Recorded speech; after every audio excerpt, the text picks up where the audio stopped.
Welcome back to the Pink Floyd Collectors YouTube channel.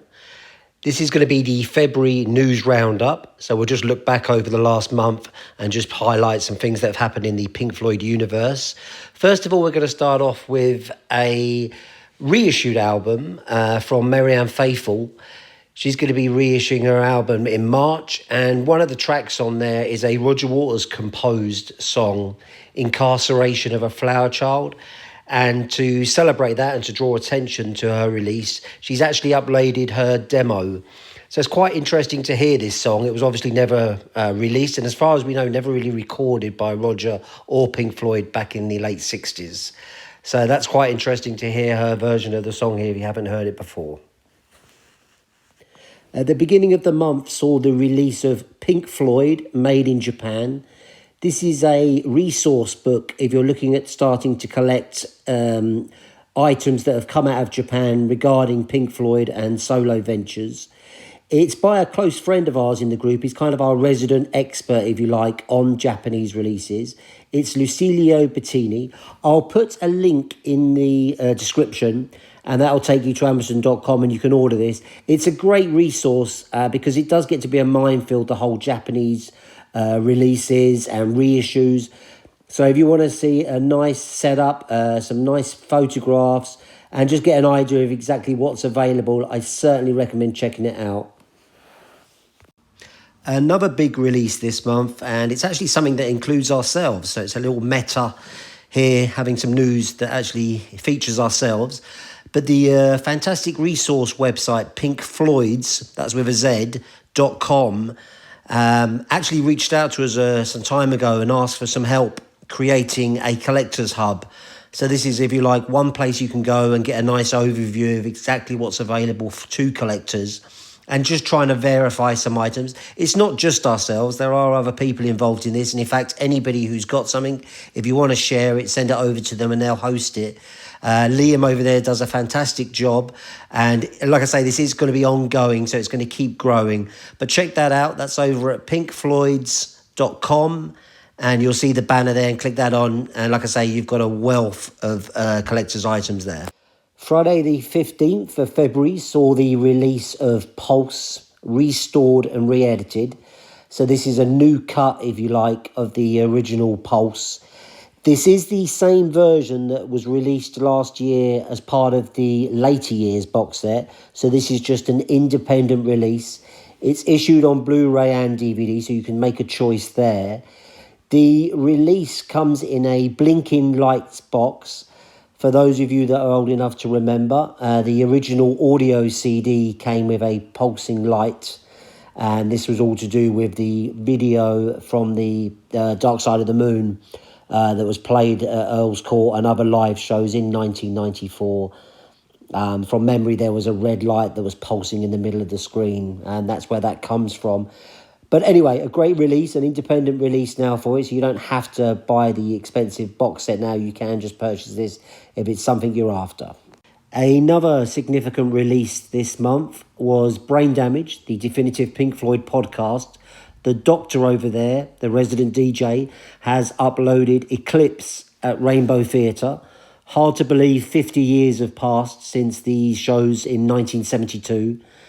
These included a press invite show it was kind of an embryonic, I guess you could call it, performance of Dark Side of the Moon, except for maybe the last two tracks, which did develop a bit later on.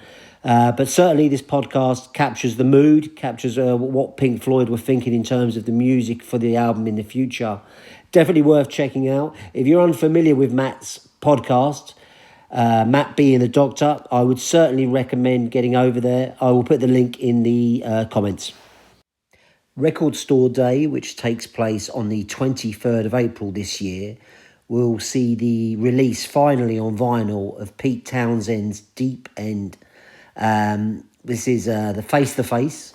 It's been released on CD and DVD in the past, but this is going to be the first time on vinyl. It's a double vinyl in lovely bright yellow.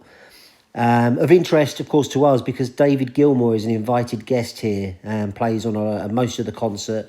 and actually plays one of his own songs as well, Blue Light, from his 1984 release, About Face. So something to look forward to on Record Store Day, and we'll keep you informed as it gets up close. The rumour is there's only 3,500 of these being pressed, so it's going to be quite a rare one to get hold of, but let's see. Last month, we brought you news that Harry Waters had teamed up with John Clark to release an album. This month, he's confirmed that he's actually on a track with a new band called NHC. He's actually playing on a track called Fearless, which was released originally by Pink Floyd. You can check that out. I'll put the links in the comments section. It was revealed this month that Roger Waters is sending his Black Martin acoustic guitar that he used on his Us and Them tour. He's sending that over to Nudem Durak, who's still incarcerated in Turkey. She was actually in prison back in 2015. He sent the guitar to a host of other musical people who are interested in this. So Peter Gabriel, Robert Plant, Brian May, Marianne, Faithfull, Mark Knopfler, even Noel Gallagher and his old bandmate Nick Mason. They've all added their signatures and had this sent to the jail. This followed the news that her guitar had actually been smashed by the guards within the prison there. He's also still fighting for her release. She was sentenced to, I think, around 20 years. So I think it's really important that we all give her some support. Popular UK quiz The Chase over on ITV in the UK has recently featured a Pink Floyd related question asking which of these is a Pink Floyd album, now used by drummer Nick Mason as the name for his band with Gary Kemp. The contestant on this occasion went for the wrong answer, but yeah, nice to see Pink Floyd appear on a quiz show. On February the 24th, an original Syd Barrett painting came up for auction at Cheffins in Cambridge.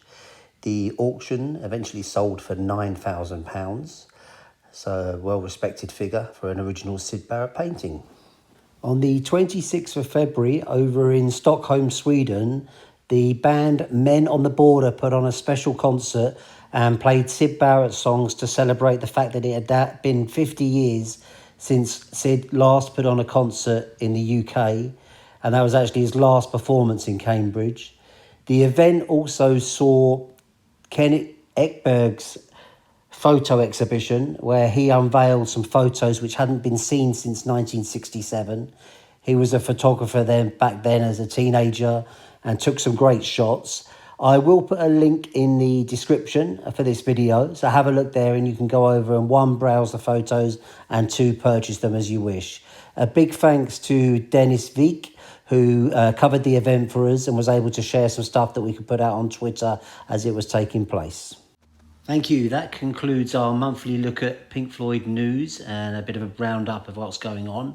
Look forward to seeing you next month.